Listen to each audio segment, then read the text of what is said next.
This is the long anticipated Swapcast featuring the great flat earth expert, David Weiss. We've all wanted to hear what he has to say, get him on the show and our shows, have him lay out kind of the conversation starter. And we're going to just dig into this topic that so many people have asked us to.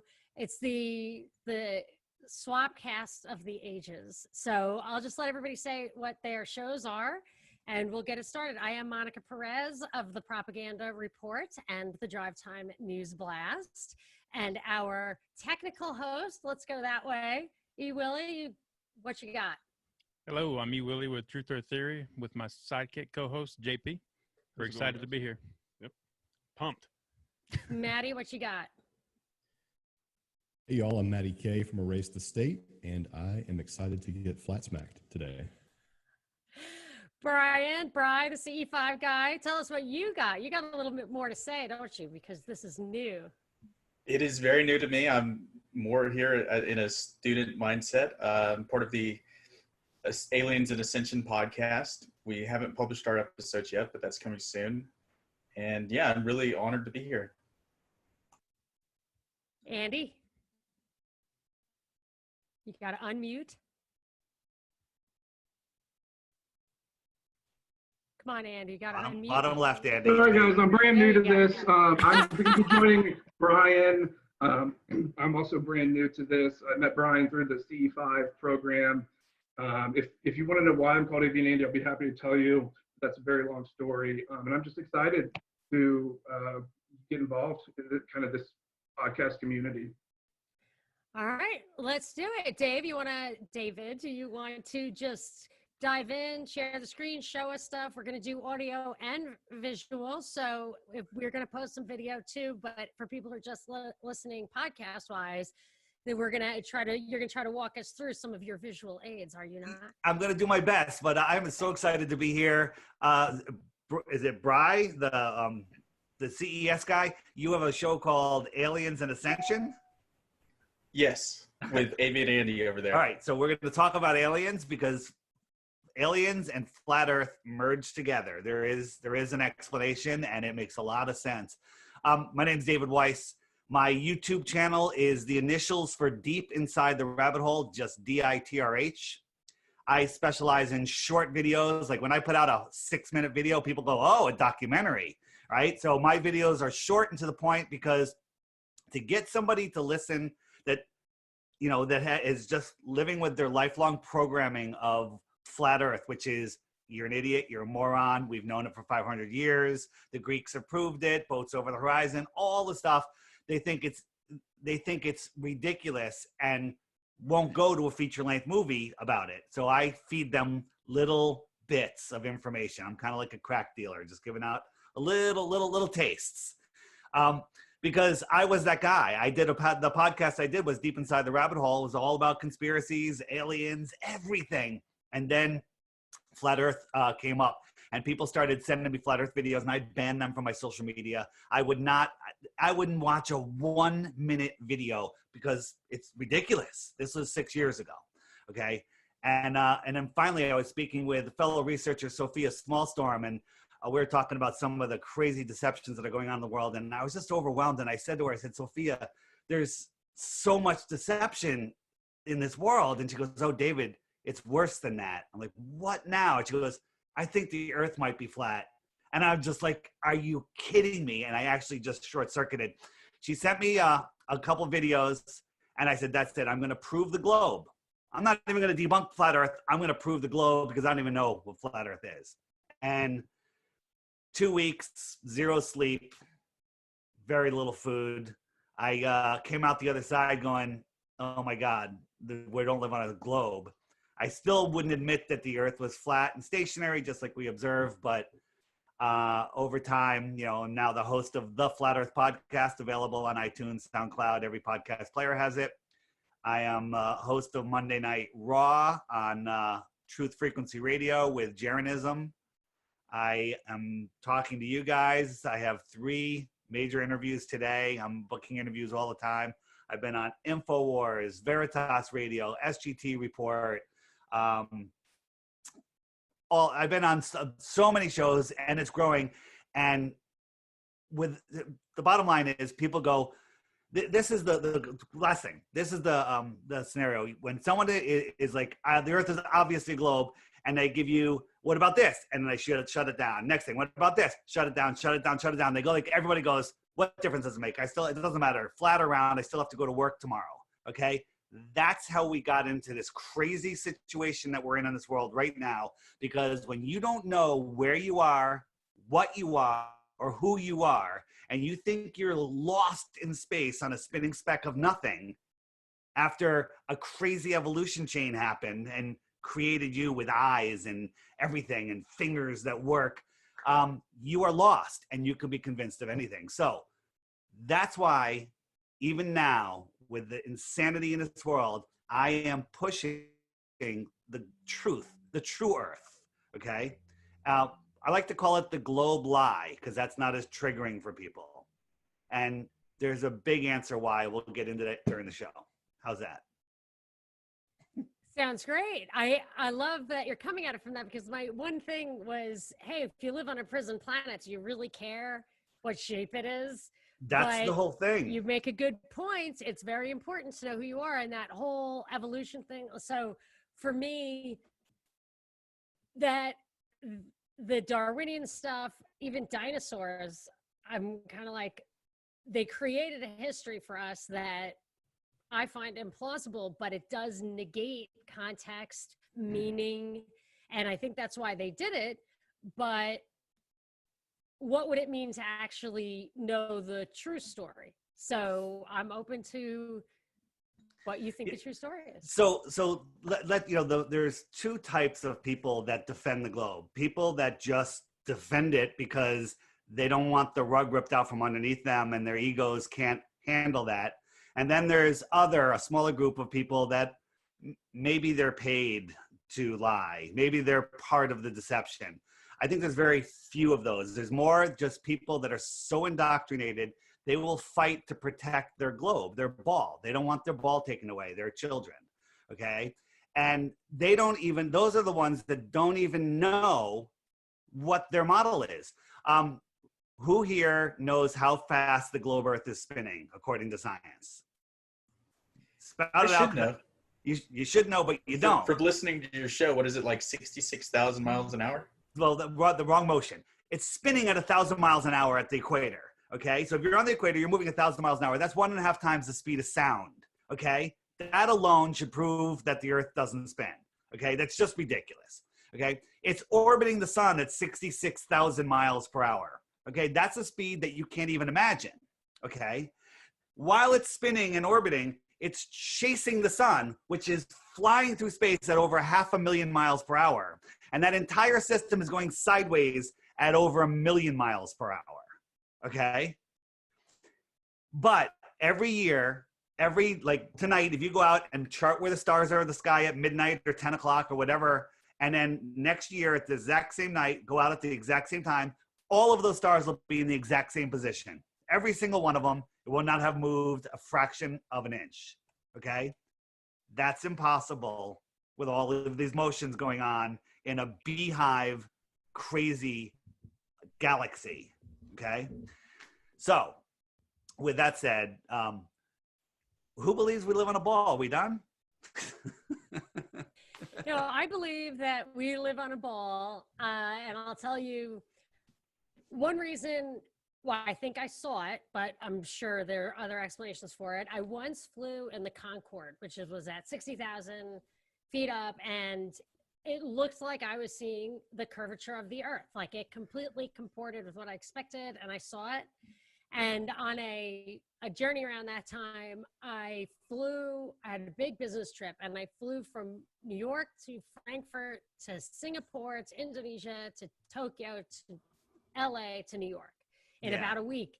And everything seemed to be consistent with my expectations about where the sun would be and sunrise and sunset and all that. So when I heard of flat Earth theory, I thought, I think I experienced the round Earth. Okay, so let me address that in a whole bunch of different ways.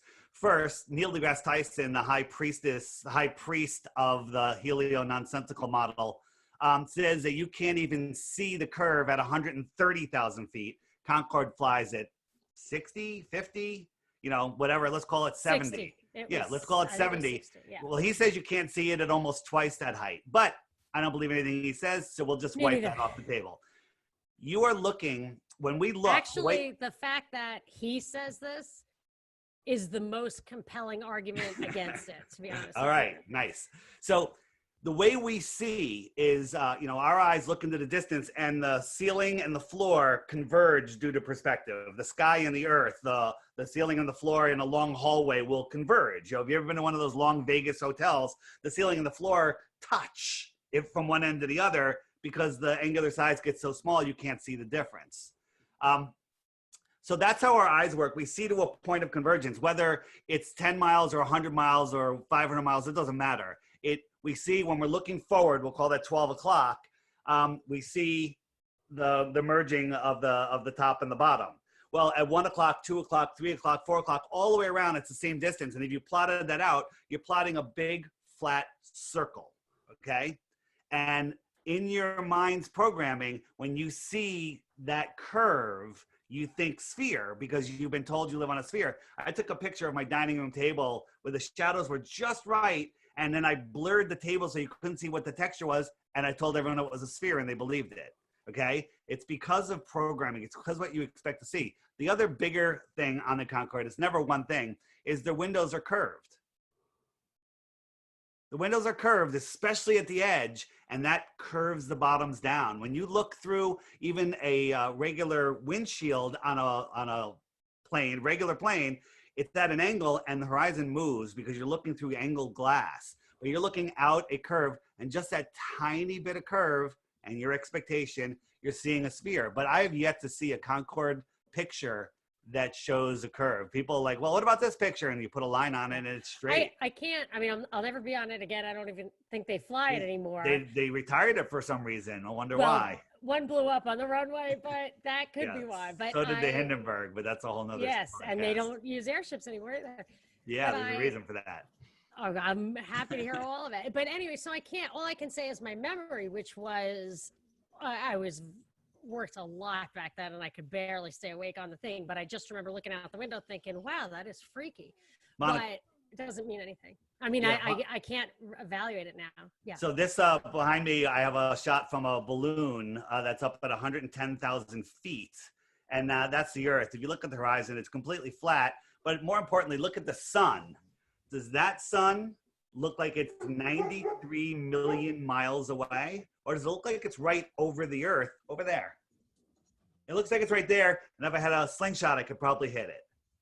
Yeah, but there's no atmosphere that you're viewing it through at that level, are you? Oh, so you think that you can see a sun 93 million miles away, but also we don't see any stars either. Don't you guys find that a little odd? Like we never see stars in space. I think that's weird about the moon landing. I think for us, I'm not familiar with that picture, but I thought that the reason you wouldn't see stars, I imagine if that picture went out, you would start seeing stars as the kind of light pollution from the sun went away. Yeah, their astronauts can't even get their story straight. Some say they saw stars, some say they didn't see stars. Well, I don't believe in the moon landing. Right. Well, that's good. I don't care what they said.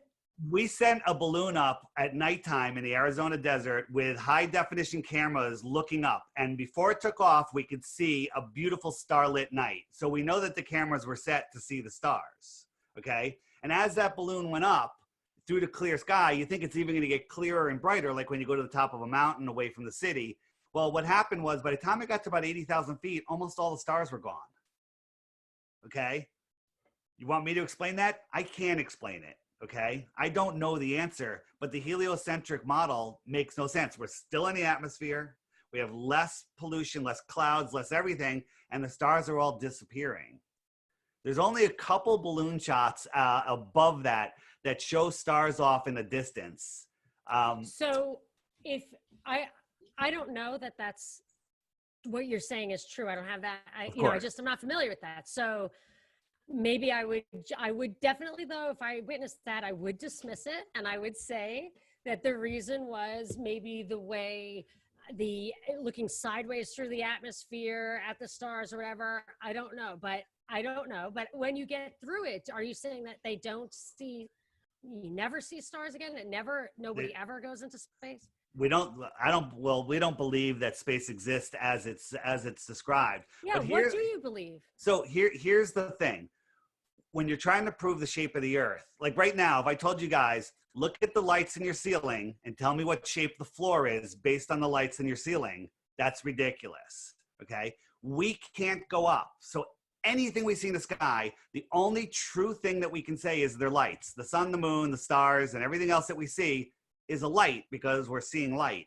There's nothing else we can say. We don't know how far they are. We don't know how big they are. We don't know what they're made of. We don't know anything. Now we can do tests and experiments and say, hey, we've simulated this. We've made this work here in this model, but we can't say anything definitively because we can't get up there. So what about the math of the angles, like the way you talk about the hallway in Vegas? Yeah. Doesn't that have validity? For the curve of the earth, are we talking about Aristophanes? I'm talking about to figure out distances. Are you just saying a point of light is just too tiny to actually be able to apply that? Yeah, you can't triangulate unless you have unless you have a known angle and a known distance. You can't say that the moon is X number of miles away. The way they supposedly figured out how far the moon was is they bounced a laser off of it before anybody went there, before we had a laser reflector on there. Okay. And then all of a sudden we had a laser reflector on there and now it's no longer being used. We don't know how big anything was. The sun is 93 million miles away. I was like, who figured that out and how'd they figure it out? And if you dig in, you won't find out who, but what you'll find out is they did some calculations when Venus transited the sun. I don't know if you guys remember that a bunch of years ago, and it's happened more than once. Venus went in front of the sun and you could see it. Well, it started like on the East Coast, like a minute or two or whatever before it started on the West Coast. That shows you that they calculated the angles, but they did all the calculations based on the idea that Venus was about the same size as Earth. Where did they get that from? It's a wild assumption. Okay, so all of the math is based on an assumption that that little light in the sky that could be the size of an apple is the size of Earth. Okay, it's all nonsense. It's pseudoscience. It's scientism. Where would somebody go to look into this stuff and do research on their own? Because I heard you say that Flat Earth Society is completely shilled, and I'm glad you said that because that was the first place I went.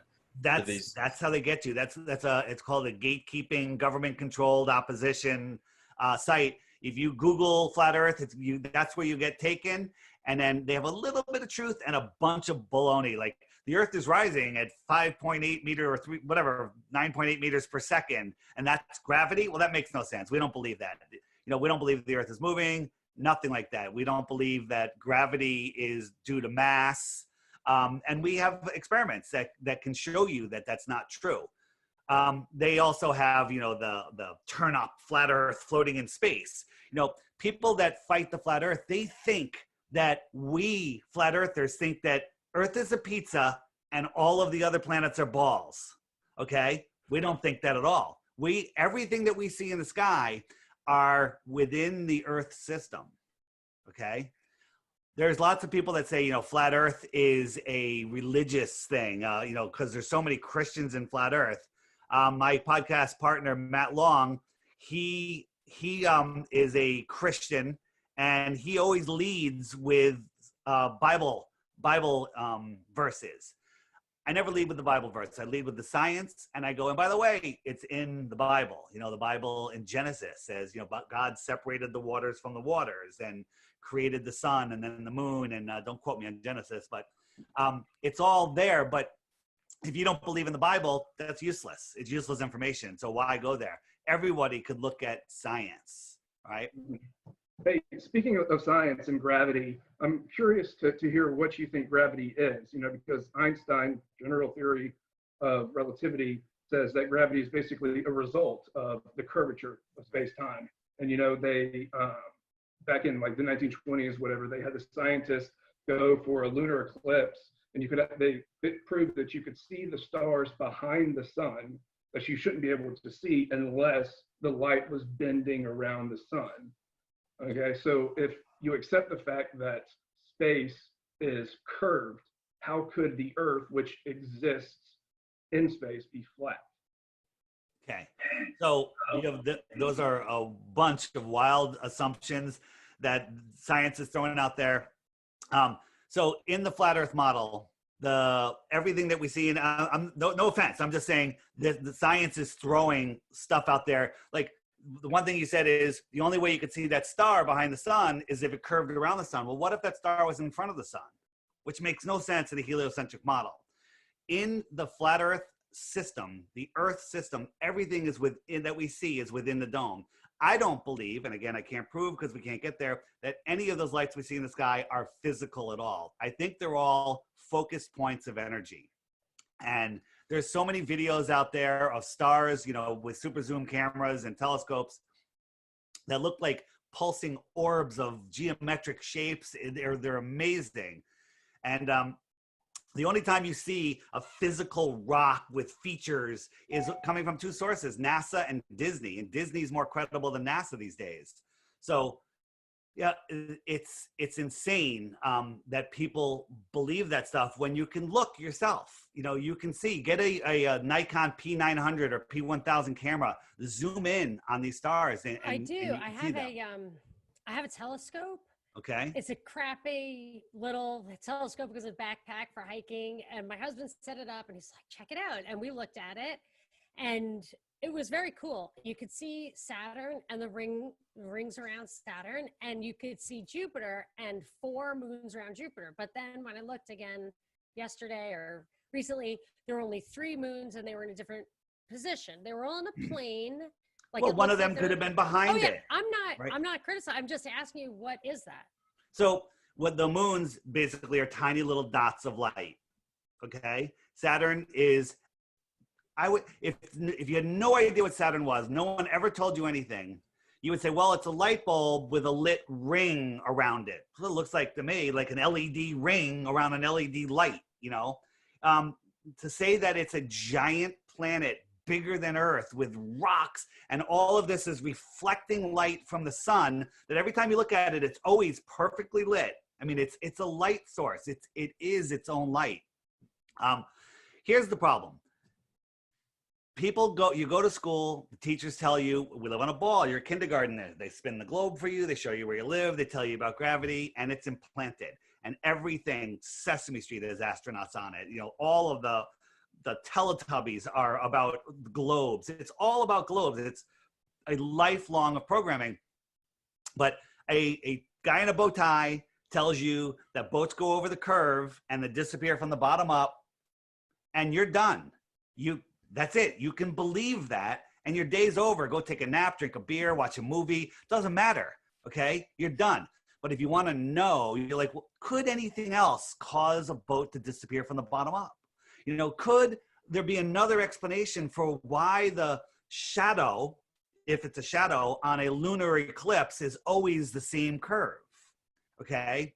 We're told that no matter where it comes in from, it's always the same curve. That proves that the Earth is a sphere, because if the Earth was flat, and then they'll show you like a pizza, and, you know, it could make a line on the move, or if it was at an angle.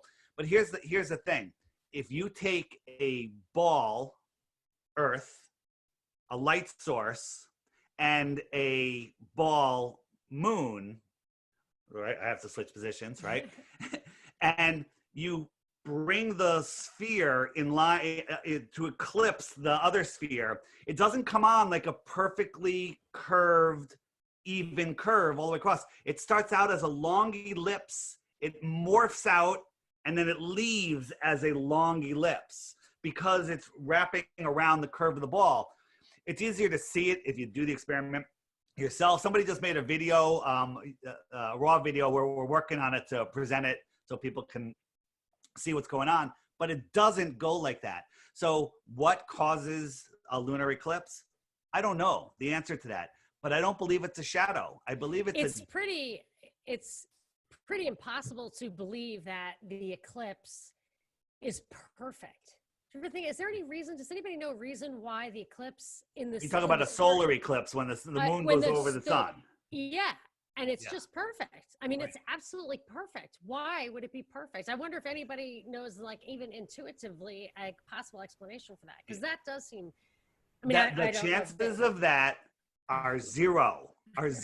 The sun is 400 times farther and 400 times bigger. It's zero that this would happen. I mean, there and is by the something way, weird about the that. eclipses happen on an 18-year cycle. Did you know that?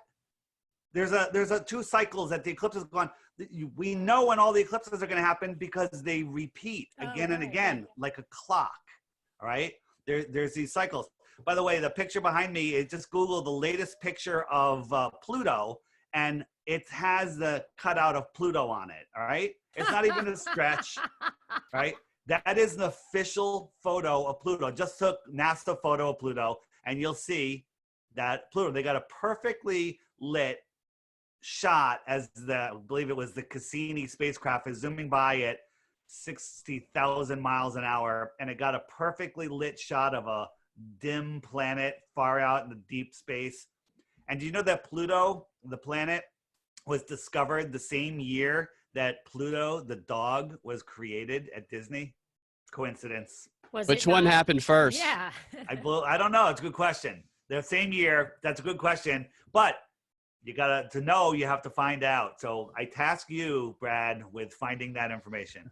Oh, thank you for the task. I appreciate that. I might have missed this in the beginning. For what purpose would it be to convince us that the world is round instead of flat? I will answer that right now. I'd like to get to that towards the end, but I will answer that.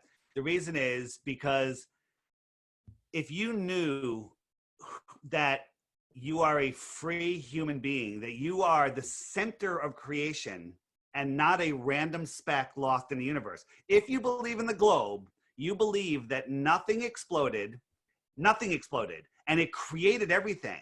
And then everything coalesced into spinning balls. Some of them turned into Earth. Some of them turned into a gaseous burning nuclear furnace that burns steadily for billions of years. And then lightning struck, created an amoeba that turned into a fish that grew legs, that climbed out of the water, found another mutant fish, had sex, that became a monkey, who had a deformed monkey that became a human, and that's why we're here. That's what you have to believe. Okay, and we have eyes that can see and brains that can think and intuition, all utter nonsense. I used to believe all that, by the way. And so if you think that you are just that insignificant random speck and that God doesn't exist, I was that guy, by the way, and you give up your power, then if you sit and you watch the news and all of the fear and you're like, oh my God, we're running out of oil, we're running out of food, we're running out of air, there's too much carbon dioxide, you live in fear, you lower your vibration, and you give your power away to authority they don't have authority over you. They are the few, we are the many, and you give it away willingly. Here's the thing they don't want you to know. Your thoughts create your reality, and you have the ability to nobody can take anything from you without you giving them permission. That's why they tell us what they're doing, and if we don't say yes, we don't say no, we're consenting. Revelation of the method. Revelation of the method, exactly. That's what is going on right now. I mean, the CDC came out the other day and said they're 94% wrong. 94% of the deaths had nothing to do with COVID, okay? They told us. That way, nobody can come back and say they didn't tell us, all right? And by the way, they're lying. It's 100% of the deaths had nothing to do with COVID. But that's a whole other show. I agree with you there, too. And the thing about Darwinism, I remember learning about it in, I think, like 5th grade, and thinking it was mathematically impossible because anything that was more than one single mutation, like one allele, one gene, anything that required a series of progressive mutations don't make things better. Right, generally, right. So you have to take away most of those as well. But if you were going to have a mutation that didn't actually dominate the species, didn't wipe out everybody who didn't have it, that it took a series of mutations. How that series of mutations would happen in the same organism is just, that's when the math just gets insane. Like you just couldn't possibly. So, I mean, even if there weren't evolutionary processes, I think it would be Lamarckian, where there's some feedback mechanism or mutations just accumulate and don't manifest themselves without some kind of trigger. So I'm with you. And I believe that the reason that they promoted Darwinian evolution was for that purpose, to disempower you, to disconnect you from a bigger picture of a spirituality, of of an explanation that is outside their control. They decided, I almost feel like with Columbus, like, or Magellan, they decided they were going to control the entire world, and all the narratives had to feed into that. That's right. So they have the evolution. They have asteroids coming from outer space, killing off the dinosaurs, evolution, right? They have, we're on a spinning ball, so they put us in a prison, right? They put a fence around us. It's called the Antarctic Treaty, 1957. And at the same year, they put a fence over us. They call it the Van Allen radiation belts. Yeah, Right? I wondered about that. People point to that as the reason the moon landing didn't happen. And I'm like, I don't really understand that one. I think other stuff has made me think that the moon landing didn't happen. But the Van Allen radiation belts, I'm yet to understand it. NASA, says that right now, not now, 2020, they're saying they have to get through the problem with getting through the Van Allen radiation belts before we go to Mars. Okay, but some people think that's why we're a prison planet. Isn't that part of the theory of the intergalactic wars that some believe? Yeah, so I don't believe any of that. I believe that everything that's living, physically, is here on the Earth plane. We're going to get into the extraterrestrials in a second. But they went through it for the moon missions a whole bunch of times, but no problems. But now we can't go through it. If you look at the moon missions, it's so silly. When I became a flat earther before I ever looked into the moon missions, and we were having a conversation, and somebody talked about NASA being fake, and I'm like, what are you talking about? And everybody couldn't believe it. I literally spent 10 minutes, and I found out that the moon missions were ridiculous. So the moon lander, if you take a look at it, that's what we landed on the moon in. It's made from paper mache, curtain rods, duct tape, and aluminum foil. Okay, there was 3 guys in a car in there. Okay, in a car. They went up there, 50 years ago. A car without a radiator. Yeah, 50 years ago, they had they dune buggied around. They played golf. They were jumping around, and we can't get higher than 250 miles now or something like that. Okay, it's nonsense, And so now, people are getting hip to it. So they privatized space travel, which is really not private. It's just SpaceX, which is still a government psyop. The guy who raised him, Bezos, Musk. That's Musk. But Bezos had his father, stepfather, or grandfather was in the Atomic Energy Association, and this guy acts like he was, bootstrapper. Elon Musk, a lot of those guys, if not every single one of them, has some connection to the defense industry or something like that. Elon Musk is the head of a tunneling company, a solar power company, an electric car company. He started PayPal. He took over NASA. And he happens to be a fabulously charismatic face person and a startup guy and a CEO manager. There's and no operations. way. Talk and to any CEO. The most implausible thing about him is that he gets away with violating SEC rules and he doesn't go to jail. Right. That is the one thing that I would think no one can do. Anybody that goes back and looks at the moon missions now, with a discerning eye, without ego, we're like, okay, we were hoodwinked. The problem with that is once you realize NASA's lying, they're lying about everything, your whole world crumbles. People don't like to move just to the next town or another state because it turns your whole life upside down. Okay, but I accept absolutely everything we're on the same page with almost everything, but I can't, I'm not convinced to get rid of that that globe model has never broken down for me. Everything else has broken down, but here, like, I expect things. I think the eclipse is weird. I don't think we have the right answer for that. But the things I expect happen.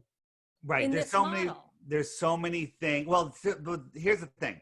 There's some first with the eclipses. They're predictable. There's so many things about an eclipse. Like during a solar eclipse, if you take off those retarded glasses and stare at the eclipse, there's amazing things that happen. I did it. My eyesight got better. Okay. We stared at the eclipse the entire time. Really? But what you see is they don't want you seeing that. Like there's like a download that you get. And I'm not telling anyone to stare at the eclipse. Staring at the sun, you can burn your retinas. I'm a sun gazer. I do a lot of sun gazing. So my eyes were used to it. And it was an amazing experience.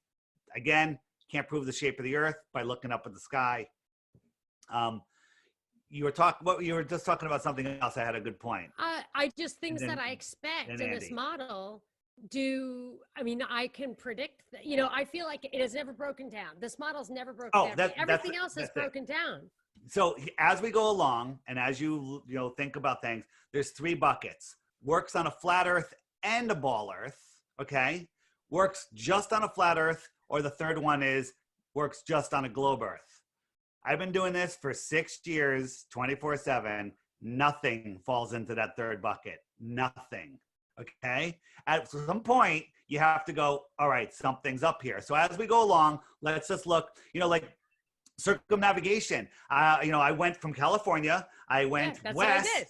Okay. You went west and you went all the way around to Japan, and you can go east and go around and you circumnavigated. So I intentionally did that on my business trip. I kept going in one order. I went from New York and I just kept going east. So intentionally, just to have that experience. I'm sharing my my screen here, which is my app. It's called the Flat Earth, Sun, Moon, and Zodiac Clock app. And the sun and the moon are a clock in the sky. The sun is the hour hand, the moon is the month hand, and the stars. If I turned on the stars, those do the seasons. What are they? Okay. What are they? The seasons? Yeah. So look, because in the night you can see the stars change position. What is that?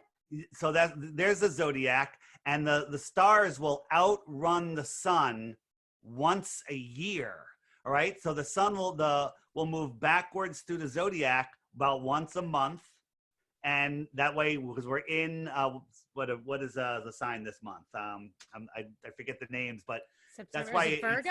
Are we in Virgo or Libra? So, whatever. It's in it for because it's going slightly faster than the sun. Yeah. But the moon is the sun's going. It laps the moon every 28 days or so. Okay. Mm-hmm. So that's how the moon phases change. We can talk about that in a little bit. But the sun is going dead reckoning west. Okay. West is a circle around the north. Okay. If I turn on the compass, the north is the center of the earth. It's the magnetic north. If you hold a compass out and you start going west or east, it's not a straight line. It's a circle because you have to constantly point towards the center.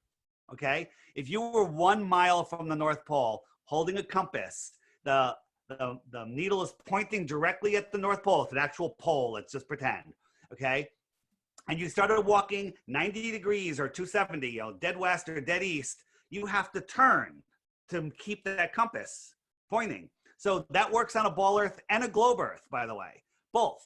But 3.14 miles later, you're back to where you started. You just circumnavigated the North Pole. Same thing at the equator, same thing below the equator. You can also go from New York, from the United States, over the north, head north. While you're heading north, as soon as you pass the North Pole, you're now heading south, and you're to the far east, okay?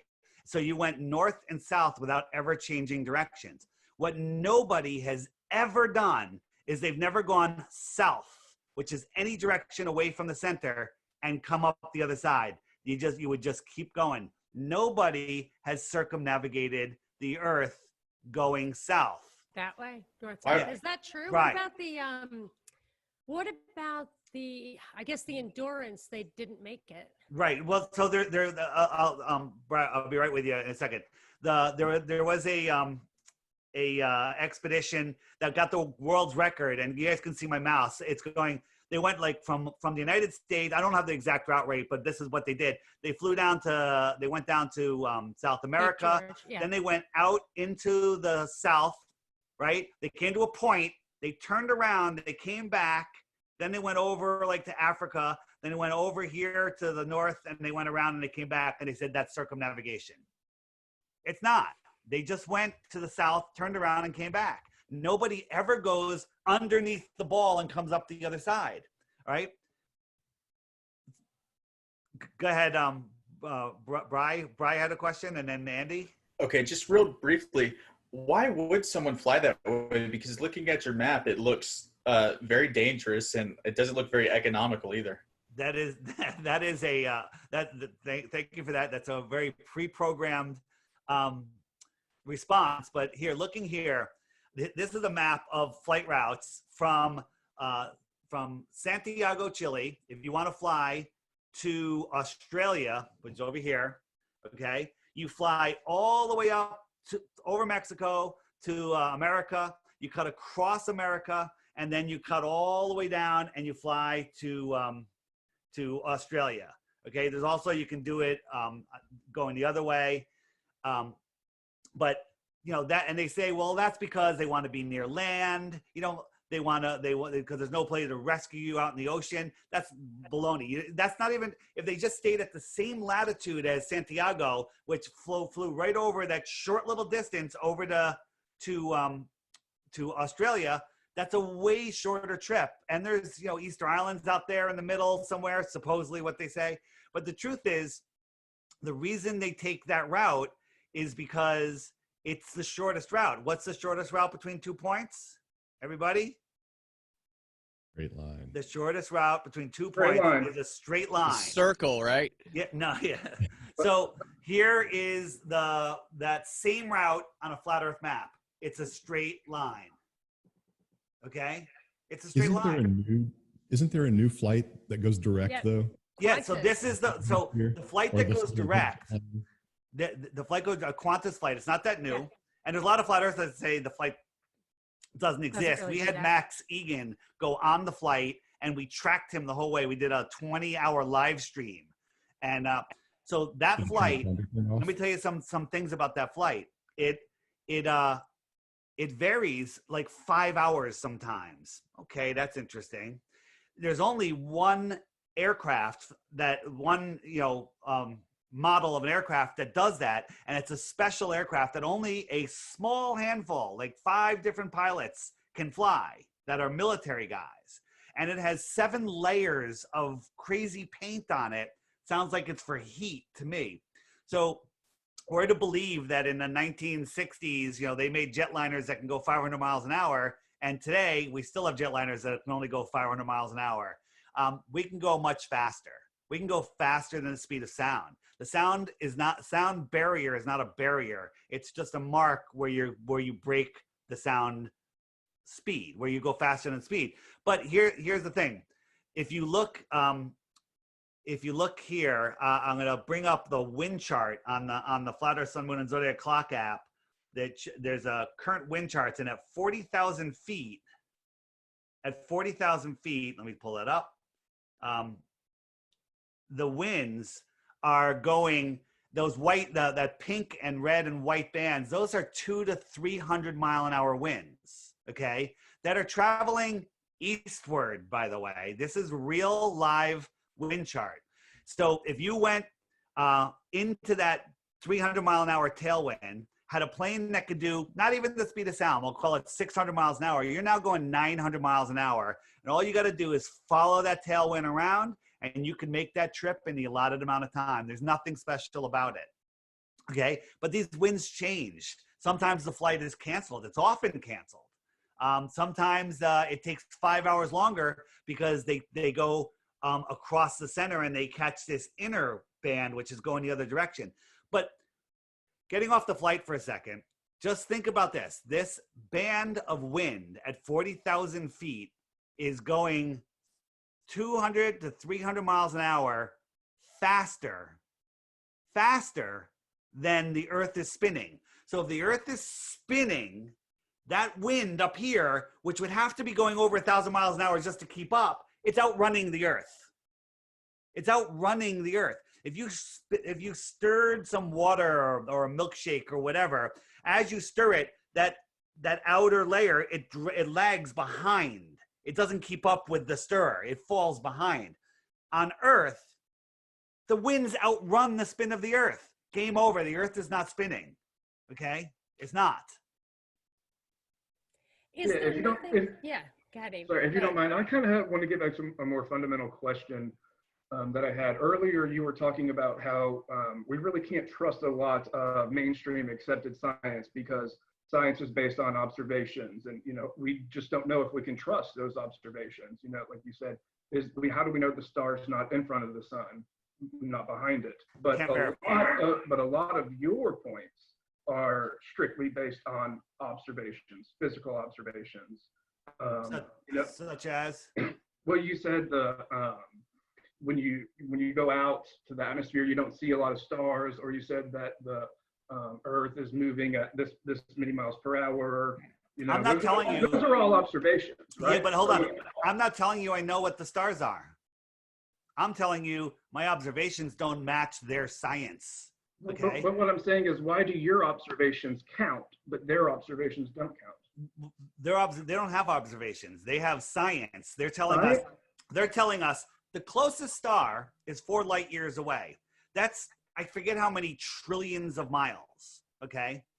So their science says, do you guys ever learn about the inverse square law of light? Yes, a couple. So most people don't. I didn't learn it in school. I didn't learn it until I was a flat earther. Their science says, if you have a light, let's say it's 100 decibels and it's a mile away. If you go halfway to that light, it's now 400 decibels. If I see it at 100 decibels, it's quadrupled every time you half the distance, or it's 1/4 every time you double the distance. Okay. Right? So it's called the inverse square law of light.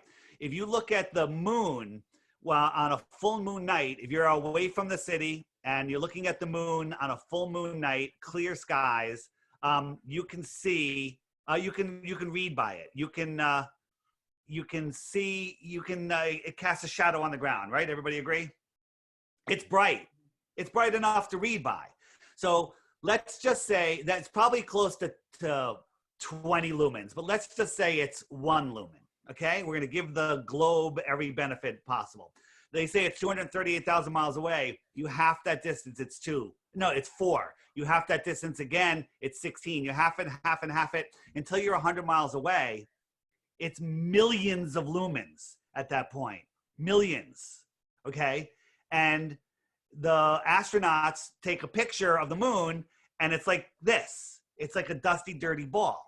Okay, that would need to be more than millions of lumens. It would be tens of millions of lumens because he's standing on the moon for us to see it at 1 lumen. Well, their argument is that it's a reflection of the sun, right? And also, I would say that that's not a real picture, and that they can't have a buggy without a radiator if it's bouncing that kind of light around, Right? because it's hot. So again, all of the brightnesses and sizes don't work. The closest star is a light year. I forget how many trillions of miles away. We're supposed to believe that we can see that bright light trillions and trillions and trillions of miles away. Monica, I'm going to ask Monica this, or anybody. If you've heard me ask this, don't answer. How long is 1 trillion seconds? Because science throws out trillions all of the time. Trillion this, trillion that, like, oh, a trillion, right? A trillionaire, right? 1 trillion seconds. Monica, Well, take a give guess. me a second. A trillion seconds is Just take like a guess.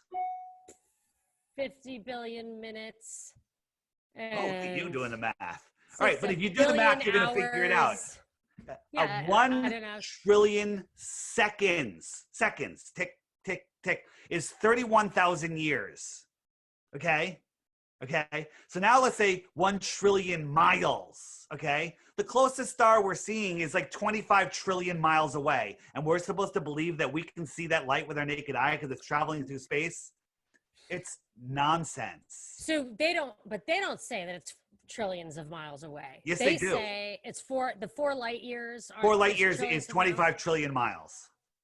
It's the distance light travels in a year. Here, how about this one? How about this one? So we live on this heliocentric model. This is the sun. It's a yoga ball, okay? And the Earth is a pebble next to that ball, right? A marble, a pebble, whatever. Right. That's what we're told. So if you're on that marble and that ball is literally an inch above you, the sun is an inch off that marble, and you're looking up at the sun, it fills the entire sky, horizon to horizon, right? It fills the whole sky because it's right there. It's gigantic. I think our idea of the scale, though, it's much further away than. No. I'm saying let's bring it. No. I'm saying if we brought the sun literally a mile over our heads and it's not burning us up. Yeah. I agree. We cooled it off, okay? Yeah. Mm-hmm. And so it fills the entire sky, right? So it's everything. It's your entire sky. Now we're going to move it 93 million miles away. It reduces from everything to the size of a dime held at arm's length, right? Hold up a dime, it's about the size of the sun. Yeah. So we reduced from everything horizon to horizon, 360 degrees to the size of a dime. Right. So think about how much smaller that got. That's a lot smaller. If I doubled the distance, would you still be able to see it, Monica? Would you still be able to see its angular size? How about this? If I ate... How many? Yeah, okay. If I 8 times the distance, could you see it? Could you see it? 8 times the distance. If it's how much bigger, it would have to be twice as big or 16 times as big. So no. So just think of how things get smaller. Like if you were standing right next to a car, it's filling your whole vision. It drives a mile away, it's a tiny little dot. Okay, right? At a mile away, a car is a tiny little dot. If it went 2 miles away, you couldn't see it because its angular size is too small. Well, the sun, it's filling the whole sky. We bring it up to the size of a dime. Right. If I went 8 times farther, of course you couldn't see it. That's a light hour. Well, it depends. That's on 1 how light bright it is, hour. right? Think about that. It's 1 light hour. I want to ask a question about that, about the dime size also. Yeah. So isn't there a way, I'm a little rusty on the math, but isn't there a way to determine the distance by seeing how, you were saying they did that with Venus, but you need to know how big Venus is. Right. There's nothing they know of that they can push an airplane, can't Anything they look in at the sun sky, and see an airplane cross it and look at that angularly like that? No. Okay. And let me just think for how far away the sun is from us now. What's an astronomical unit in 93 million miles. minutes? So what does it take? How many minutes does it take for us to see the sunlight? 8 minutes. minutes. Okay. So that's why I said if you 8 times the distance, that's an if hour. It's 4 years away, it would have to be very big and very bright. Right. And they're telling us lots of the stars that we see are the same size as our sun. I don't know if we can see anything that's the same size as the sun with our naked eye. Can we? So the sun can hold Kinda like a small. million Earths in it, and it's made of hydrogen, and it's burning for billions of years, which makes no sense. You light a ball of hydrogen on fire, it kind of explodes in my mind. But you're trying to theorize now that there's other suns that are trillions of times bigger than the sun, so we can see them. No, I'm not following the math on that. But I think, isn't the chemistry, I'm not a science person, but I am trying to follow it. Stop saying I'm not a science person. You're a thinking human being that has common sense. You're using scientific truths that I have to think through with a little more time. So why does it not exhaust its fuel? Is there fusion?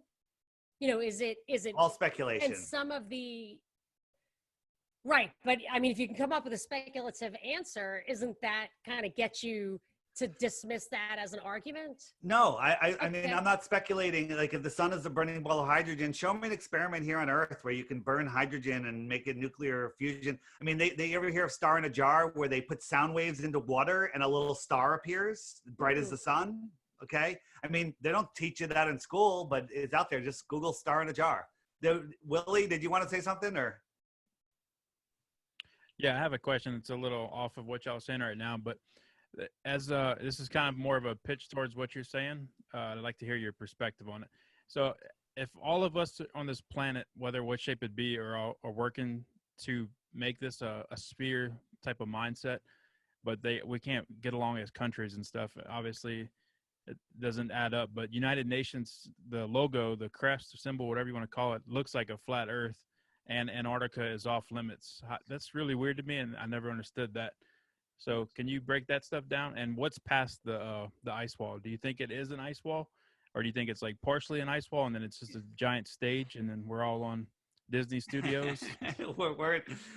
So that's a lot of great questions. The Antarctic Treaty was started to save the penguins long before conservation was even a thought in anyone's mind. But we got to save the penguins. So all of the warring countries, Russia, everybody signed this thing and said nobody can independently explore Antarctica. And then the zealots out there will go. There's thousands of people that go every year. Well, there's 15 different companies that you can go tour Antarctica. It's like touring the gift shop at a Navy base. You can go out to the edge. They'll show you some penguins. They may take you on a little journey a few miles in, show you a pole and say it's the South Pole, but it's really just a pole. And that's it. And it'll cost you $10,000 or $15,000 for 3 days. And it's a long trip to get there, and they don't make it easy. And those 15 different companies, by the way, are all owned by the same company. Okay. And so it's completely just bringing you to Universal Studios the whole time too. No, they're bringing you to the Antarctica. So here's what we do. We live in the Antarctic basin. Okay. And what that means is the world pond, I call it, is I'm just looking for an image, but we live in a depression in the world plane, and that depression is what it's called the Antarctic basin, and the shoreline of our world is the shoreline of Antarctica, right? As I'm scrambling for a picture and I can't find it, it's all right. So Antarctica is the highest land on Earth. Makes sense. It's containing all the water. If you go to Antarctica, there's a 200-foot ice cliff. I don't want to call it an ice wall. It's just the shoreline, and it's a cliff. It's a frozen cliff. If you climbed up that cliff, you have hundreds of miles of just flat plain with little hills and mountains and stuff. And then I think it's 200 or 300 miles out.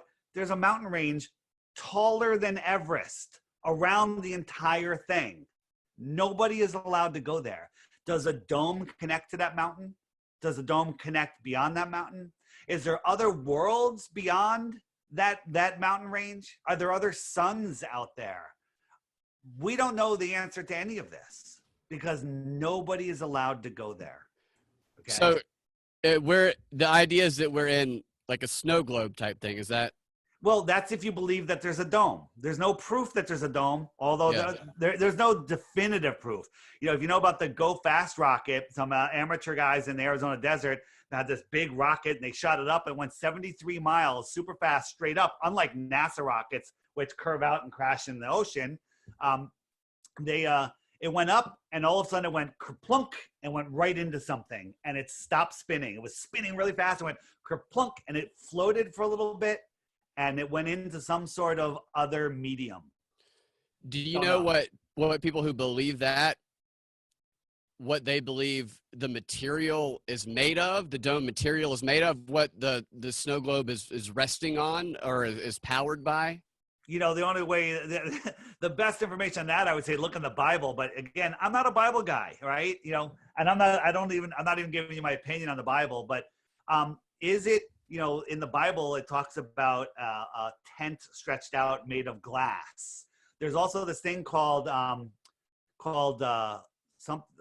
forget what it's called. It's this royal blue ice that's made from pure oxygen, and you can only get it in Antarctica, right? And it has these crazy properties, like you drill a hole in it and then it automatically fills the hole itself. Okay. Don't know. There's Libyan sea glass, Libyan glass in the deserts, or desert glass. They say that the dome cracked and all this glass fell in the desert. All right. Other people say it's nuclear bombs, but if you get into nuclear bombs, it's a whole other show, which lightning, they don't, no lightning. Not they lightning. don't exist.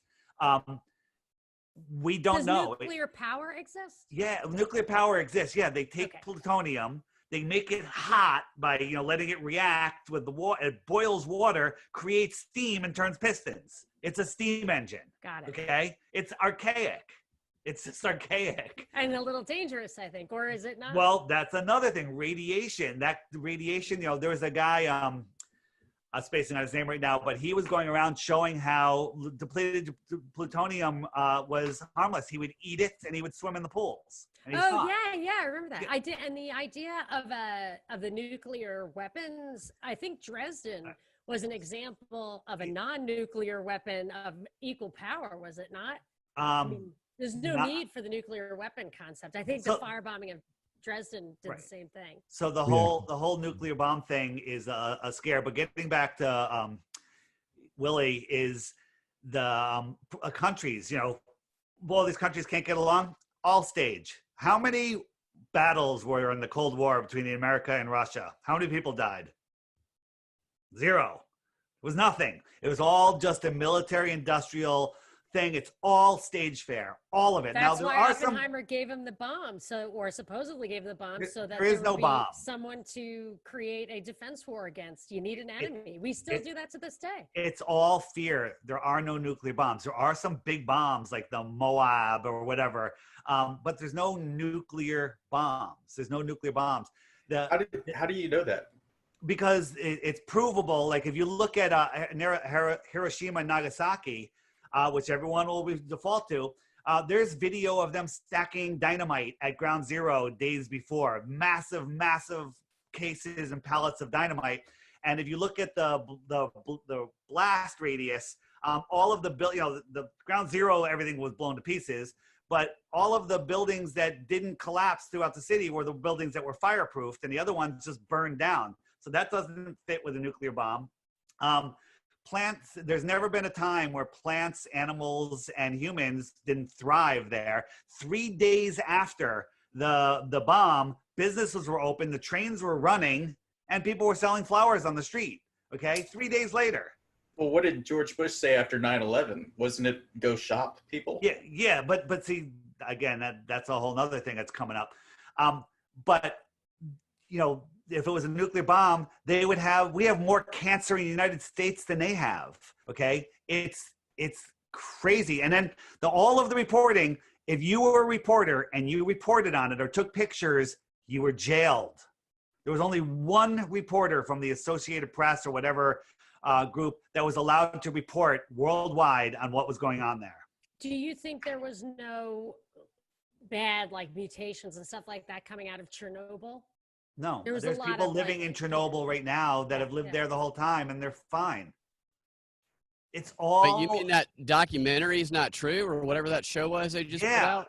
The Chernobyl, it's that complete and total nonsense. It's all about keeping us in fear and keeping power on us. Because if you are afraid of nuclear bombs, if you don't know that you are the center of God's creation, that you have the power and that nobody has dominion over you, then they've got you. But as soon as you wake up, here's the thing. There's millions of flat earthers now. None of them have fallen for the corona nonsense. None of them. They're all awake, okay? I used to wake people up. I called it exposing the big three: the New York event, the Connecticut event, and the Boston event, okay? And I figured those were so easy to wake people up to. I wake them up, and people wake up to them, and then they still go back to work. They're like, well, those people, whoever did it, they're going to go to jail, or they're going to be out of office, whatever. Flat Earth affects every single person every single day of your life. If you wake up in the morning and put your feet down and think you're spinning lost in space, you are a powerless human being. Can you tie it into the idea of a forbidden history or extraterrestrial life, if that's even an expression sorry. Accept? Yeah, so getting to extraterrestrials, words are meaning. The word itself, Words, his story, his story. Extraterrestrial, territory, extra land, people from extra land, beyond Antarctica. There's different maps that show, some people think that there's rings around us, and there's another world where all of the ancient civilizations, they went outwards as the climate shifted outwards and the sun moved outwards. Perhaps our sun used to be Mars, and Mars has moved outwards and is circling the Antarctic basin, and there's another world out here, and we have a new sun here that was born in the north under a star. Kind of sounding biblical right now. But there's so many possibilities. But, to believe that extraterrestrials come from trillions of miles away, get here, and then crash, or maybe they're just a day flight away on a conventional aircraft. Maybe they're walking among us. Maybe one person in this group is actually one, and you might not even know it. Can I ask Bry, the CE5 guy, what he thinks the real story is there? Because I think he's the most familiar with, at least, is there an official narrative of an extraterrestrial theory? Give us a little something, Bry. As you know, there's narratives all over the place. I've become a little fearful of dogma and committing 100% belief to anything. Right. That's why, Dave, before we started the podcast, you asked who believes the earth is flat. I raised my hand. I also believe it's round. Depending on how I feel, it might be a pyramid shape. But I can great tell you, answer is I don't know. I don't know. That's a great answer. But you should know that it's not a globe. At this point, you should know that. I just want to say one thing, and this, again, I don't know, but several people that I do know who are channelers, and I've been getting into it. I've been reading this book, Opening to Channel. I've done it successfully a couple times. And this I is think a that's a channel, real thing. Is this interdimensional or interspecial or both? It could be both for channeling. But so what these people on my team and Andy's team say when they ask ET, what shape is the earth? They come back and they say, it's whatever shape you want it to be. What does that mean? Yeah, I know. So here's the thing also. From my understanding of channeling, and there are some people that channel, we all channel to some extent, but there's some people that are more famous that I don't think that they're shitting us, right? I think they're doing the real deal. But what is it? Okay. And the way one of them explained it is that the intelligence, whatever it is, that's giving them the information is giving it to them, not in word format, but then they're interpreting it, they're taking it and then using their own words. And if your worldview is of a globe, you're going to transcribe everything that they're telling you onto a globe. Okay. Yeah, there actually are different forms of channeling. Yeah. So some people do, like you say, they send them the message, they interpret it, but then there are others where the person is just gone and the being takes over and starts talking, So, I'm going to throw that out there. The Seth books, I know you guys are probably familiar with Seth. That's all interesting stuff. Again, I like looking at the physical stuff. Like, we can see too far. The earth is a globe, therefore things should be hidden behind a physical horizon. But we've done observations now that are undeniable proof that either the globe is 1,000 times bigger than they're telling us, or it's completely flat and not moving, which is highly more likely. So Dave, just kind of in your defense a little bit here, speaking of seeing too far, can you talk a little bit about, I'm sure you've seen this video, I think it was Dr. John, maybe. Dr. John, yeah. Video that came out seeing or observing the windmills, the power generating windmills off the coast of England. And you could possibly see France even beyond that across the channel. Right. So and on a calm day. So on a sphere, 24,901 miles around, you have a rate of curvature, and there's a scientific formula, which is 8 inches per mile squared. Most people short circuit when they hear that, but it's really basic. A 6-foot person standing at the water's edge on calm water, the horizon will drop behind his eye line at 3 miles. Is a 6-foot drop at 3 miles. Okay. That person looking out, anything so the smooth water, they shouldn't be able to see any water beyond that because it's going over the curve. Now, if there was a 5-foot boat there, that would pop up over the curve a little bit until it went another 3 miles away and it would be below the curve, right? So these guys had the camera at like 1 or 2 feet off the ground, which means that the horizon is like 2.9 miles away or 1.9 miles away, whatever it was. And they had their known location, and then there was windmills, and they know exactly how far each windmill is. And not only at the first windmill, which was several miles closer than the last one, there should have been, I forget how many feet, 10, 20 feet of drop or whatever. But not only could you see the water way beyond the last windmill, we could see land beyond that should have been, if you had the Empire State Building and the Eiffel Tower on top of the Empire State Building, the top of that should have been a mile below the curve, but we could see the land, okay? And then the only Glober argument is, well, it's refracting. The land is, the light is curving up, but we proved that that's not the case, that it's not a mirage. And the video goes into detail on the Flat Earth Sun, Moon, and Zodiac Clock app. Every day there's a new video. If you go into there, if you go into there and go into the archives, just a few days ago, that video was there. Check it out, and it'll blow your minds. Here's the thing: Flat Earth. It took me 6 years to get here. Okay, not to get. I understood Flat Earth. Like you guys right now are getting it. You're starting to get it, but it took me 6 years, and I'm still questioning things. I'm not trying to prove the Earth is flat. I'm trying to find the truth. Okay. If you said, David, we know the answer, and it's either a globe or flat, but if it's a globe and you pick globe, we're going to give you $10 million in cash. But if it's flat and you pick flat, you get 25 cents. I'm going to take the 25 cents. I'm not going to pick the globe. Because I'd rather have 25 cents than not have 25 cents. I'm going to pick the globe and lead a propaganda campaign to convince everybody that it's the globe. as money to that. Right. I have a question that you maybe you have an answer for it. Maybe you need a few minutes to think about it towards the end. I'm open-minded. I don't know either way. I try to start as neutral as possible. I agree. We're programmed with ideas and stuff from a young age that become just assumptions that we never question.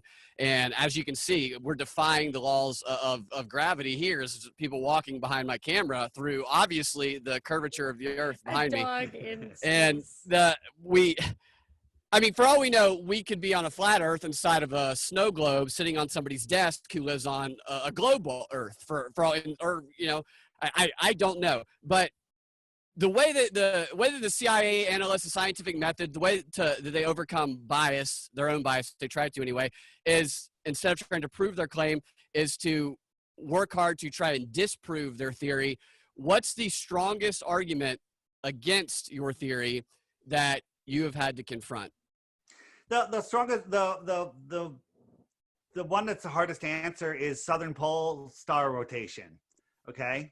But again, I don't look up at the sky to figure out the shape of the Earth. Now, we've seen southern star trails circling Polaris very clearly, and that Polaris is the center of the rotation. But the stars in the south appear to go in the opposite direction. Now, is that because we're just turned around in the south across a flat plane? But that makes sense why they go in the other direction. It's just because you're turned around. Like if you have a room full of stars spinning above you, okay, and the center is off to the side, and you're looking at the center, you're going to see them going in a certain direction. But if you turn, they're going to go from your right shoulder to your left shoulder as they're spinning. But if I turn around and I'm in the south, looking at the south, they're going from my left shoulder to my right shoulder, so that they now have switched directions, but they haven't switched directions. But in the south, you'll see stars curving around a center point. So globers will say that proves that the Earth is a globe, but that would mean, that's only true if there was no other explanation. Have you guys ever seen the trick with, it's not a trick, but it's just an optical thing where you have an arrow pointing one way, and then you put there's a glass in front of it, you see the arrow pointing, and you fill the glass with water and the arrow changes directions. Okay, these are optics through water, through glass, through a dome. We're looking at optics that we don't understand, okay? We don't know what's going on. We don't know what those stars are. I personally think that they're sentient in nature, but that's me. And some other flat earthers think that I'm insane for thinking that, but there's plenty. There's Bible verses that talk about that. I was going to say, is there 100%? Is there Excellent. something, I know that some people, there's a belief, maybe I'm getting this wrong. You guys probably know more about it than me, but I heard a belief where some people believe that when you die, that you might become a star or even a planet in your next life. Is there any? I've read about that as well too, Yeah. and that's you're getting into the collective consciousness. Again, this does theory. not have anything to do with the shape of the Right. earth. And there's stars could be souls, right? You know, I used to laugh at astrology. How could that rock be, you know, it's millions of miles away, and that rock affect what happens to me? But what if those were energetic? They're all named after gods. That's interesting, right? They're all within the Earth system. They're all, if you look up in the star at the sky when the moon and right now Saturn and Jupiter are out, you look at them, you could see sky behind them. They're in the Earth system, right? You could see the blue sky behind them when they're out just after the sun sets, right? They're It is close. weird that they do not twinkle, but the stars, so-called stars, do twinkle. I've noticed it so many times. If you go on my app and look up the stars playlist, there's amazing videos on there. But are they sentient? You know, there's also, and Christians, some people get so bent when I bring this up, but I'm going to bring it up because I don't care. All right. Is the Son of God, the S-O-N, and the S-U-N have a lot in common, right? If you and I, Monica, are standing at the beach a half a mile apart and the sun is setting, you're going to see the sun walking on the water right to your feet. You're going to see that glare walk right to the water's edge, right where you're standing. I'm going to see the sun have its own personal relationship with me walking to mine. And when I look over at you, I don't see that glare to your feet, and you don't see the glare to my feet. And when the sun, you know, the sun dies on December 21st and rises, you know, it starts coming back towards the north.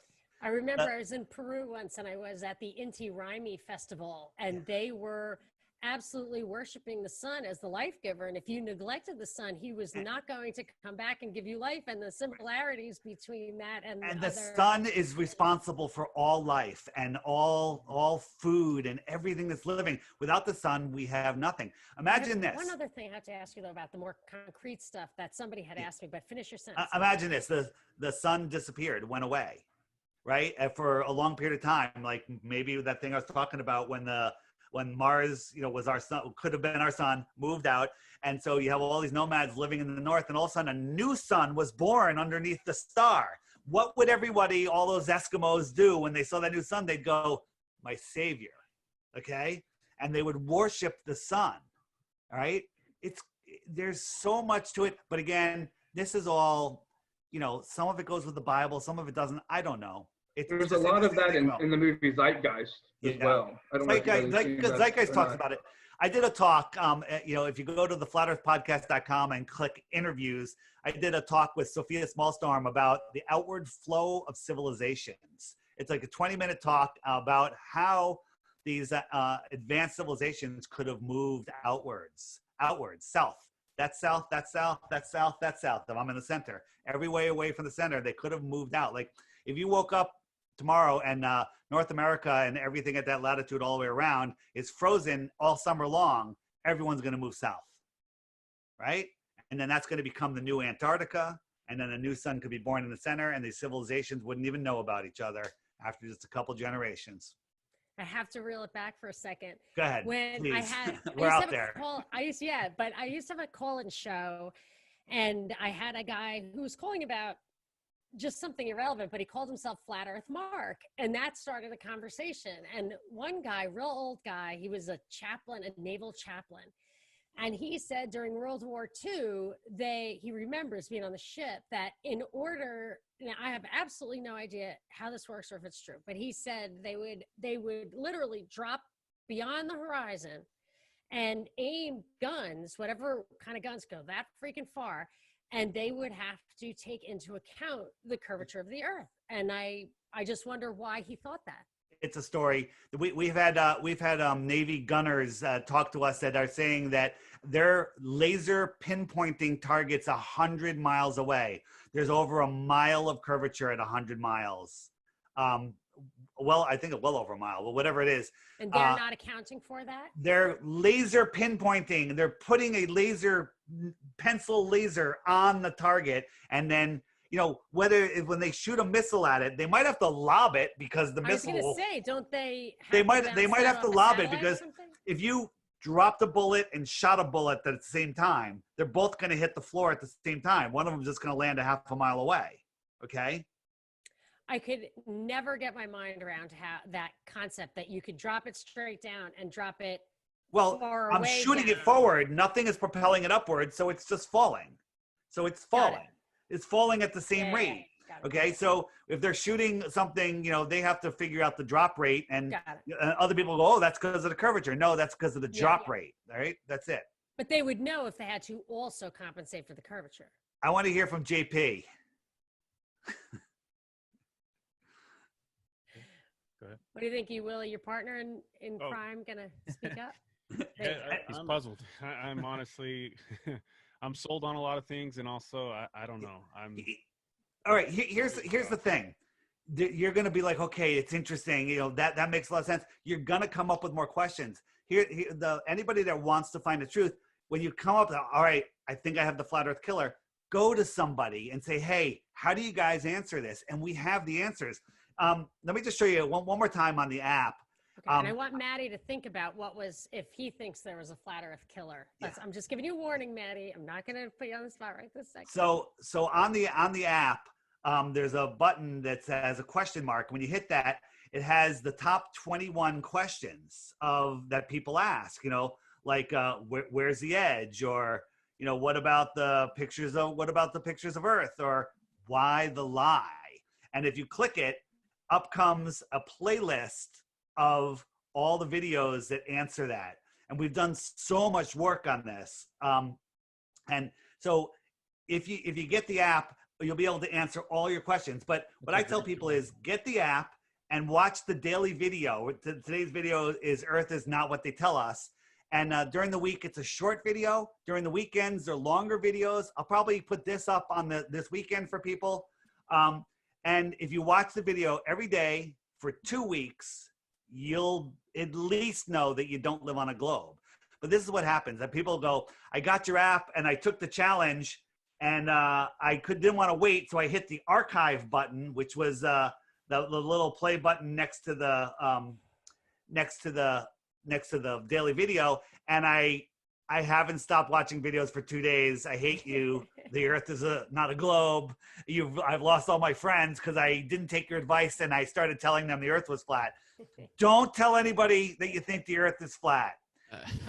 Nobody does it, because as soon as they realize, okay, it's not a globe, they try to tell everybody and they get destroyed. What's your app called again? It's called the Flat Earth Sun, Moon, and Zodiac Clock app.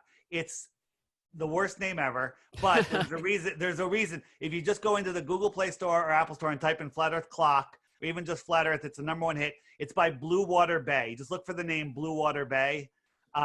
The app is $2.99. Why am I charging $2.99? Because it costs a lot of money, and I'm still developing it. I just put another $1,000 in. I got an amazing update. It's going to have world time and an Android widget, which is actually active today. Anybody listening to this that has an Android, you now have a widget function to update your app. But it also, I'm going to tell your listeners something. When you get it, a pop-up will come up. It says, would you like to subscribe for 99 cents a month? Okay. Or you can pay the year for $10.99. You can quickly click the X and say no, right? You can use the app as many times as you want, 24 hours. After that, the pop-up will come up one more time. It comes up once every 24 hours. You can immediately close it out. You still get everything, okay? It's because a lot of people love it. They wanted to put the development money into it, and Apple doesn't let you have a donate button. So I had to put a subscribe button. But you can X out the subscription, and you don't have to do it. But here's what happens. You love the app so much, and you're like, that Dave guy's awesome. I want to support him. You click that, and you do the 99 cents a month. You are pretty awesome, Dave. I'll give you that. Whether you sold me or not, it's super fun talking to you. But I have to hear from Maddie, because Maddie turned me on to the whole idea of the flat Earth. So I want to hear is there a killer, Maddie, or not? No, I don't think so, unfortunately. There's no killer? You're down? I can't You're think back? of it. I don't know that I'm down. I just don't know. I don't know, right? So Dave, I got here through the moon stuff. As I've told Monica and several other friends, I was the moon guy, right? Yeah. So a friend of mine and I, we spent countless hours researching the moon landing and that sort of thing. So, as you normally do, you tend to stumble across some flat earth stuff along the way. And so he sort of dropped it on me and was like, hey, have you ever heard of the earth being flat? What do you think about that? And I was like, shit, man, I have no idea.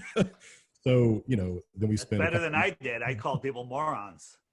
Well, so I'm a conspiracy enthusiast, so I'll give anything about 5 minutes that seems relatively interesting. Dude, I was deep inside the rabbit hole. It's the name of my podcast. I went into everything, and Everything but? Everything and then when people brought up flat Earth, I'm like, "You're retarded. Get away from me." Trying to discredit my views on New York, Connecticut, and Boston. Yeah. So listen to this, Maddie, hold on one sec. Then I realized, oh my God, it's true, but I don't want to introduce it to the podcast because I was afraid of what the fans would do. And then finally, I was just like, I have to. I'm about the truth. I don't care. Be you. And the podcast blew up and it's over because one of the co-hosts couldn't handle it. Oh yeah, which is good. It ran its course 3 years, and now I have the Flat Earth podcast. It's the greatest podcast ever. Not that it's actually the sixth greatest podcast ever. It's okay, David. You can take the baton. The greatest Flat Earth podcast ever. Okay. For sure. I've gotten many, many emails, and I said I was going to do Flat Earth. They were like, I hope it's Dave. I was like, it's definitely Dave. So Dave, I do have one more question for you though, and it sort of relates to the sun and two lights in the sky and all of that. So I don't know if this is a Flat Earth Society thing, but one of the proofs of flat Earth that you run across while you're doing this research is that the moon actually gives off its own light, and it's cooler than the light which the sun gives off. And that is allegedly testable. I have not tested it. Where do you come down on this, and have you tested that? So it's I have not. I had a FLIR camera attachment from my phone, and I was testing it, and I got some interesting results, but I discounted them. I know people personally that did really good testing. The problem is some people would go outside and they'll set up like a piece of cardboard a foot over the ground, blocking the moonlight. Okay. And then they stick a thermometer in there and say it's warmer. Well, yeah, you're radiating the heat. You're insulating the heat that's coming out of the earth. You can't do that. You have to do it in a way where there's no restriction of the earth giving off heat. And I've seen a bunch done with high tech infrared or FLIR cameras. And it is very clear that the moonlight is colder. I'm not a big fan of that as a proof of anything though, because there's too many people, non-believers could look at it and just discount it. It really doesn't speak to like the black swan with the towers, the windmills out in the ocean. It doesn't speak to me like that, but it is fascinating. And if you look at the moon, we're told that the moon is reflecting the sunlight. Well, if you have a sphere and you have a single source light, there's a hot spot and then the rest fades away. You have the hot spot at the center. Look at any lit ball. Look at the moon. It is equally lit edge to edge, like there's a light inside it, and it's lighting it up from the inside. The moon is weird, and the eclipse thing, I cannot figure that out. How could it possibly be? Does anybody here have an explanation? Have you heard of the Seleninian eclipse? We're talking about a lunar eclipse, not a solar eclipse. So we're told that the Earth is. No, but doesn't a solar eclipse do it too? Solar eclipse is different. The Seleninian eclipse is where the observer can see the sun above the horizon and the moon on the other side above the horizon. Yeah. And the eclipse starts. Well, how could that be? Whoa. How can that be unless they were in line? And the last one, the shadow came in from the top of the moon, not the bottom. Okay. How do you spell that? Is this verifiable? Don't even ask me how to spell it. Seleninian eclipse. I believe it's with a C. There's been over 50 of them documented. And then the other thing is think about this. The solar eclipse, that's where the moon goes in front of the sun. Nobody has ever, from any angle, anywhere, any optics, infrared, space station, airplanes has seen the moon approach the sun. Never. They've never seen the moon approach the sun or exit the sun. They only see the sun darken in the shape of a circle, okay? But they've never seen it leave and move away from anywhere, okay? Is it the moon that's really doing it? I have a video on my channel that shows how it could be done from, I believe that the moon and the sun that we see aren't the real moon and sun. The real moon and sun are within or above the dome, and they're being focused into here. But again, all speculation, but I was able to do an experiment that recreated the eclipse the exact same way, and you couldn't see the moon approach or exit the sun. That one I'm gonna watch. Yeah. It's on my DITRH short list. Or if you go onto the app, what about eclipses? It's in there. I think it's in there. Or just go to my YouTube channel. It's there. We're going to wrap this up in 1 minute. And I want to make sure that everybody here has had anything they were dying to say, something written down, a question for Dave. Anything left we can vet, but then we'll wrap it up. Okay, go ahead. Well, I have a bunch of questions, but Dave, this has been on my mind for a while, so I'll ask you this one. Okay, you're very left-brained, I think. I'm very right-brained. I want to hear in your own words, what really motivates you to awaken people to flat Earth? Yeah, so I hate the deception of this world. I hate how we are living in the zombie apocalypse. There's people out here that have no idea what's going on. You guys, we're not even all on the exact same page, but we're awake and aware that there's deceptions in this world. There's people walking around that believe that the government's here to help us. Our kids are screwed. Our kids are screwed. This world is being taken over in such a way. I had a high-paying company where I was making good money, and I walked away from it this year, right, to do this full-time, because what's motivating me is there's not going to be a world left for our kids. Our thoughts create our world, so they feed us in movies. They're pre-programming us in television shows and movies. What book were we all forced to read in high school? 1984 by George Orwell. We all had to read it, okay? George Orwell is rolling over in his grave going, man, I wish I thought of that. That's crazier than my book. Okay, what's going on right now is worse than 1984, but they're programming us, okay? So what motivates me to do this? I cannot sit back and watch this world be stolen from us when it doesn't have to be. We are the many, they are the few. That's what I admire about you. That's what I find inspiring in you. You are motivated by that transformative effect that takes hold of people who realize everything we've been told might be a fabrication. Is that fair? People used to say, Dave, this is their only excuse is, Dave, everything can't be a conspiracy. Tell me one thing that's not a conspiracy. And I go, Sully landed the plane on the Hudson River. Remember that? Well, guess what? That wasn't real either. Okay, I got nothing. Come on. I know. It was a little high. Tom Hanks played Sully. Okay, that just annoys me. He's so annoying. And what? Are you saying it really didn't happen? It didn't happen. Why? Tell me. I don't know why. Right? How do you know it didn't happen? Because I looked How do I know into it did happen? But listen. StopLookThink.com. It might be there. StopLookThink.com. If you want your mind blown, I heard the ATC bring guy food and water. crying. There's so many. Back then they had so many different plane crash hoaxes. Why? I don't know. Maybe it had something to do getting us ready for what they're doing now with flights. I mean, I may never fly again. I'm flying to Flattoberfest, which is a flat Earth conference in October. But it might be the last flight I ever take with what's going on in this world. Also, the magician's theory of distraction, the big action covers up the little action. That's a big action. There's no telling what the little action it covered up could have been. Yeah. So guys, I appreciate you having me on. Super fun. You came highly recommended, Dave. Thank you. I have one quick question before we go. Is this belief intrinsically connected to God in the Bible? So are there atheists that believe in the flat Earth theory? I was an atheist. I used to listen to a podcast and I was like, oh, this guy's awesome. He's hammering 9/11, whatever. And then all of a sudden they'd mention God or Jesus. I'm like, done, you're out. And I discount everything they say. And I'm like, I'm out, right? And I would have nothing to do with God or a creator or anything. And then I looked into trying to prove the globe. And when you realize the globe isn't real and you realize what the flat earth is, it's not a disc flying in space like they're, like they want you to believe.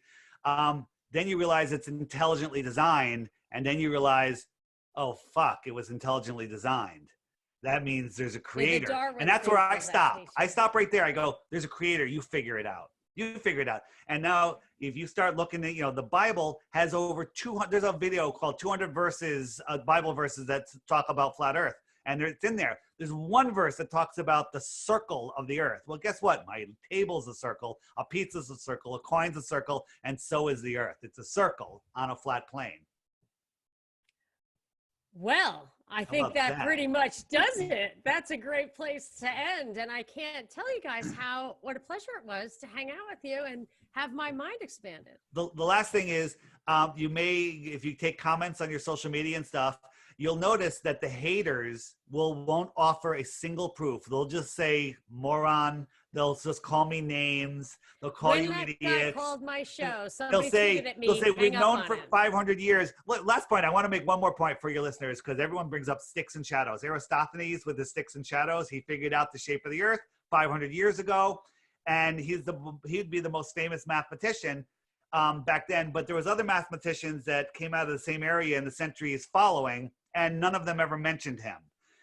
The earliest mention you can find of Aristophanes and his sticks and shadows is in 1985, mid-1980s somewhere. There's no book before the mid-1980s that talks about Aristophanes. He was created. He never existed, or the experiment never happened. He might have been a person, but he never did that experiment. It's all nonsense. And the sticks and shadows works perfectly on a flat earth. For example, I'm holding up two fingers here. If I had a light right here, there'd be no shadow here, right?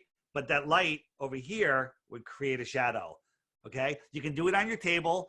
So if you put two bottles on a table and held the light over one, and then looked at the angle of the shadow, do some math, you can figure what size sphere your table is. It's the same. There it is. Faulty logic. All right, Dave. So we're going to put this all on our YouTube channels, on our podcast. Keep in touch. I'm at Monica Perez Show on Twitter. So I don't know if you tweet.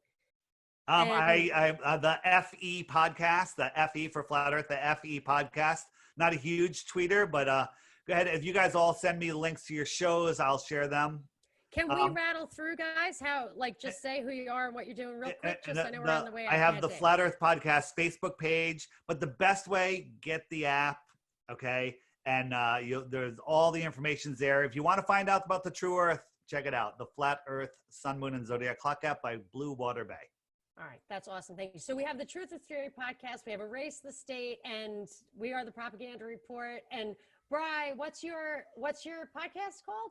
If Andy agrees to it, we're going to go with Aliens in Ascension, and you can find us at contactinget.com. So if you want to listen to the podcast or if you want to contact ET with us, go there. That's the place. We'd love to have you. Right on. And I'm going to check out some of your awesome features on your app, Dave. And we'll see you guys next time. Thanks. Thank you. Thanks for having us. Thank you. And thanks for hosting, E. Willie.